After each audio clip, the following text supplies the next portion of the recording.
На нашем канале. Сегодня мы будем проводить очень важную подкормку высаженному на грядку 5 дней назад сладкому перцу. И в том числе будем подкармливать также баклажаны и капусту, цветную и белокочанную. Поэтому видео будет интересно в любом случае большинству огородников, кто выращивает указанные культуры. Друзья, как я уже сказал, 5 дней назад мы высадили вот эту рассаду.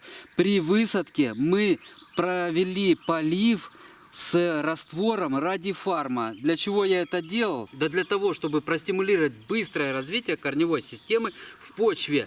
Корневая система за 5 дней дала дружный старт. Я, конечно, не буду выкапывать сейчас, показывать, какое развитие получила корневая система. Но поверьте, изменения там произошли весьма существенные. Всего-навсего за 5 дней. Почва у нас теплая. Мы высадили в подходящее время для развития перца, теплолюбивого.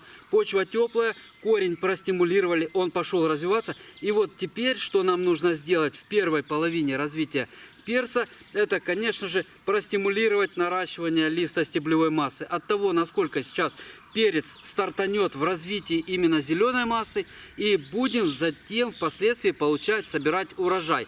Смотрите, перец в основном плодоносит волнами.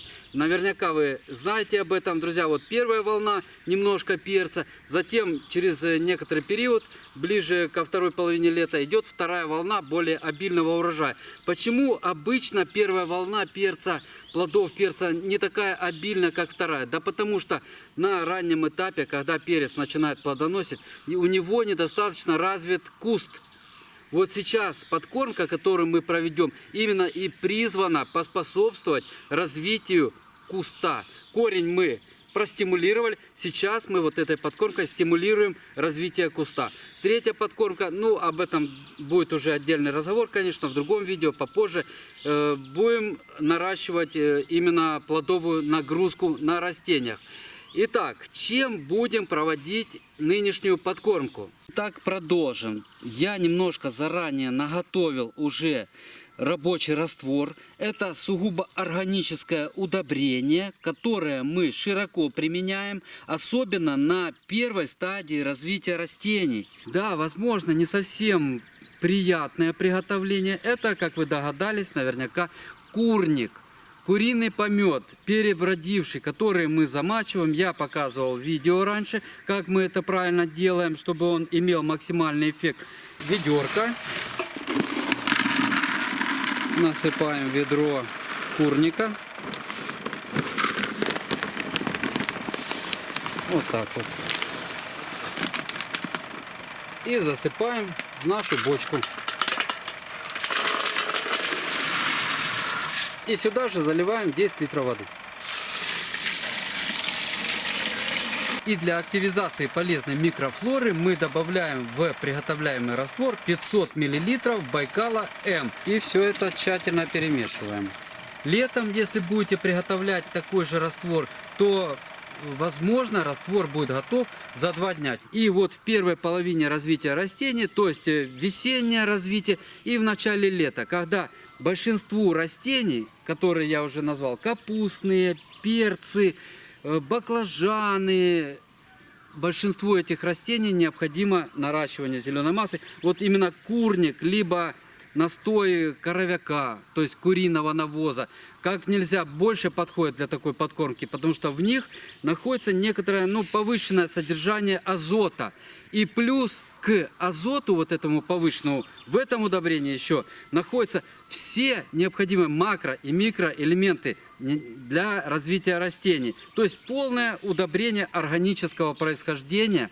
И вот именно это, я думаю, наиболее будет подходящим и понятным для тех зрителей, которые предпочитают применять именно органические удобрения. Друзья, вот это чисто органическое удобрение, которым мы сейчас и проведем подкормку сладкого перца. Перед тем, как начинать, конечно же, промешиваем, потому что, органика, она имеет свойство оседать. Некоторые частички органические, они оседают. По пол-литра приготовленного раствора, вот такого он цвета, под корень каждого растения. Почва у нас слегка влажная. Перец вчера поливался, почва влажная, чуть-чуть глубже, если копнуть, видите. Так что по влажной почве проводим вот такой полив. И это настолько мощно даст толчок развитию листостеблевой массы, что урожай мы будем собирать действительно, ну, очень хороший. Причем без применения минеральных удобрений. Друзья, если у вас нет куриного помета, либо коровьего навоза, либо вы просто не хотите пачкаться и дышать этими запахами, то вполне можно применить какое-либо минеральное удобрение с повышенным содержанием азота. Неплохо подойдет аммиачная селитра, особенно если почва у вас еще прохладная. Вот аммиачная селитра, 20 грамм на 10 литров воды, по пол-литра под корень.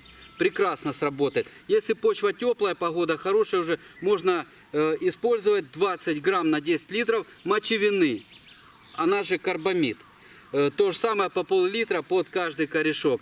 Азотные удобрения, которые поспособствуют быстрому нарастанию листостеблевой массы. Но это с учетом того, что вы уже раньше немножко простимулировали каким-либо укореняющим средством развитие корня. Но согласитесь, все-таки вот чисто азотное удобрение не так будет эффективно действовать, как удобрение с повышенным азотом, но которое также содержит в себе фосфор, калий и микроэлементы. Поэтому если есть полное удобрение какое-то у вас с повышенным содержанием азота, то лучше проведите им, а не чисто азотным удобрением.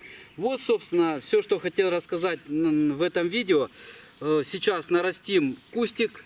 И затем посмотрим через некоторое время, как подействовала подкормка. И я расскажу, что делать дальше для того, чтобы получить красивый и полезный перец. На этом видео закончу. Желаю вам высоких урожаев, крепкого здоровья и всего доброго. До свидания.